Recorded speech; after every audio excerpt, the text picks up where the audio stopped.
এই সময় জঙ্গল বন্ধ থাকে, বাংলোও বন্ধ ছিল, কোনো পর্যটক ছিল না, কিন্তু বাংলোয় আগুন লাগলো কিভাবে? রিপোর্ট চেয়ে পাঠালো নবান্ন। আমার সঙ্গে সরাসরি নবান্ন থেকে প্রতিনিধি সোমরাজ রয়েছেন। সোমরাজ, নবান্ন কি বলছে? দেখো, ইতিমধ্যেই গোটা ঘটনায় বন দপ্তর তদন্তে দিয়েছে, পাশাপাশি উত্তরবঙ্গে বন দপ্তরের উচ্চ পর্যায়ের আধিকারিকরাও পৌঁছাচ্ছেন বলে সূত্র মারফত খবর। পাশাপাশি নবান্নের তরফে বন দপ্তরের কাছ থেকে রিপোর্ট চাওয়া হয়েছে এবং সেই রিপোর্ট দেখেই পরবর্তী পদক্ষেপ নেওয়া হবে বলে নবান্ন সূত্রে জানা যাচ্ছে। বিশেষত এই হলং বাংলোয় কিভাবে আগুন লাগলো, যেখানে পর্যটক শূন্য ছিল গোটা বাংলো, গোটা বিষয়টি সম্পর্কে বিস্তারিত ধারণা পেতে চায় নবান্নের শীর্ষ মহল বলে সূত্র মারফত খবর। এবং সেই কারণেই বন দপ্তরের তরফেও যেমন তদন্তের নির্দেশ দেওয়া হয়েছে, তেমনি নবান্নও চায় গোটা ঘটনা সম্পর্কে বিস্তারিত ধারণা পেতে, সেই কারণে রিপোর্ট চাওয়া হয়েছে বলে সূত্র মারফত খবর।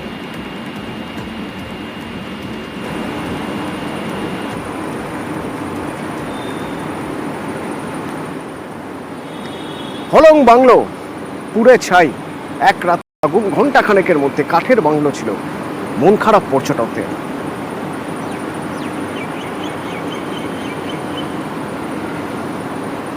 ফরেস্টের ভেতরে যে আমাদের এখানে হলং বাংলোটা ছিল, ওটা তো বলবো one of the best bungalow ছিল, বিকজ ওখান থেকে আমরা পশু পাখি সব দেখতে পেতাম। মর্মান্তিক ভাবে পুড়ে গেছে। টুরিস্ট কিন্তু মেন ওই হলং বাংলোটার জন্যই, মানে আমি এসেছিলাম 2018-তে এখানে হলং বাংলোতে স্টেও করেছিলাম। প্রশাসনের কাছে তো আবেদন আছে দেখার জন্য জিনিসটা, যেটা মেন অ্যাট্রাকশন ছিল সেটাকে যদি রিস্টোর করা যায় আবার আগের মতন, নিশ্চয়ই আবার আসবো আমরা।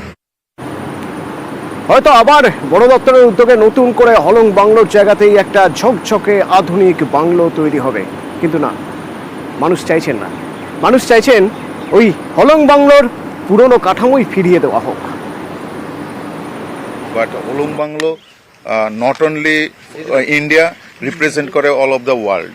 সো দ্যাট আগের যে কনস্ট্রাকশনটা আছে যেরকম আছে, মানে আপনি যেহেতু এখন মেইন ডিএফওর উপরে আপনি সিসিএফ, আপনি এখানে দীর্ঘদিন এই ডিভিশনে ছিলেন, আমাদের তরফ থেকে এই আপিলটা বনমন্ত্রী এবং ম্যাডামের কাছে পৌঁছে দিবেন।